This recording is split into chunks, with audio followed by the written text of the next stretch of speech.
1800, both the good and bad principles of a free press, the basic formula for both serious journalism and popular journalism, are taking root. Which brings us to the, grandfather of American fake news, who also happens to be one of the founding fathers of our great country. The publisher, author, diplomat, scientist, inventor, and something of a ladies' man, Benjamin Franklin. Now, Franklin ended his formal education at the age of 10, but was soon apprenticed to his brother, who happened to be a printer. The Franklin brothers are soon lucky enough to print paper currency for the colony of Pennsylvania, lickety-split, have the funds to start their own colonial newspaper, the Pennsylvania Gazette. This is around 1729. Franklin also starts the annual periodical Poor Richard's Almanac, which is published for around 20 years, from 1732 to 1757. Now, in the early issues of Poor Richard, the character, which is created by Benjamin Franklin using the pen name Richard Saunders, he's a dim-witted and rather foolish astronomer. He is later updated by Franklin, turned into a quiet and pious country dweller who values thrift, hard work, and the simple life, an unschooled but experienced homespun philosopher who sprouts practical proverbs like God helps those who helps themselves. Franklin's writing style imitates the Spectator, a periodical of topical essays presented in a fictional framework.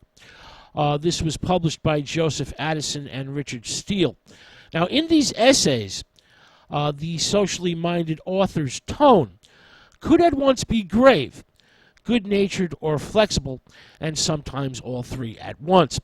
Franklin uses the Spectator model and immensely enjoys mischievously creating fake news stories.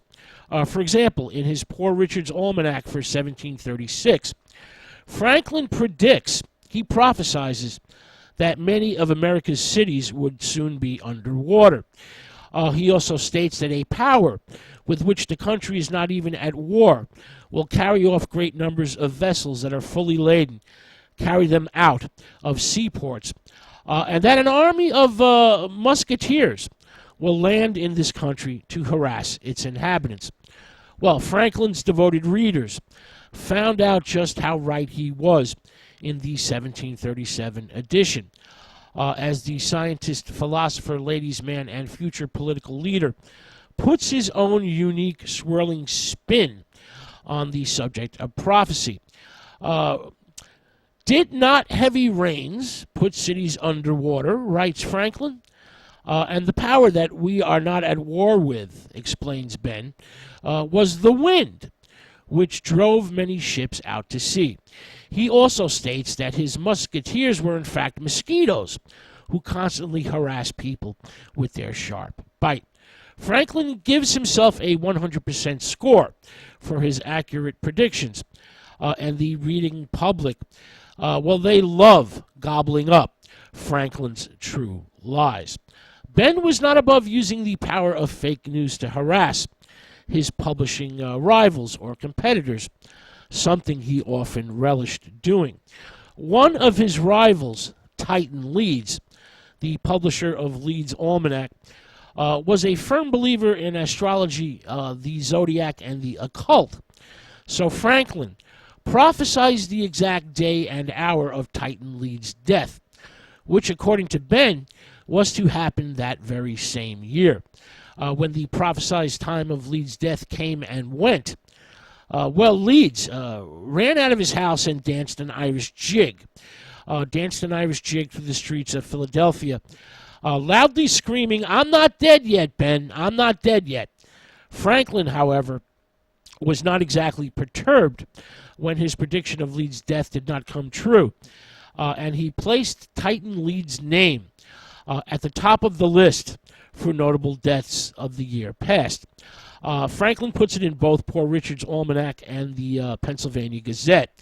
Ben just kept on insisting that his rival Titan Leeds had actually passed away. Leeds, upset to say the least, once again took to the streets of Philadelphia, screaming madly at anyone he came across that he was in fact alive, that he was in fact not dead. Leeds had good reason to be upset. With the report of his demise, the sales of his almanac declined, while Franklin's Poor Richard soared and soared. So year after year, Franklin repeatedly declared that Titan Leeds was in fact dead, while more and more readers decided that Leeds' publication must be a fraud, since, well, Leeds is dead, because Benjamin Franklin says so. Now, after 8 years, Titan Leeds really does finally die, and Poor Richard's Almanac praised Leeds' family and friends for finally admitting to the fact that Mr. Leeds was indeed dead. Now, during the Revolutionary War, Franklin used the power of fake news to undermine the British and their use of German mercenary soldiers known as Hessians. Franklin decides to come up with a particularly heinous Hessian and publishes a scathing letter about a made-up Hessian officer named Schomburg. The letter, published in the Pennsylvania Gazette, describes how the Hessians were to be compensated for any of their men that are killed in battle. And the fictitious Hessian officer was described as throwing fits because the redcoats, the British, were not actually paying up.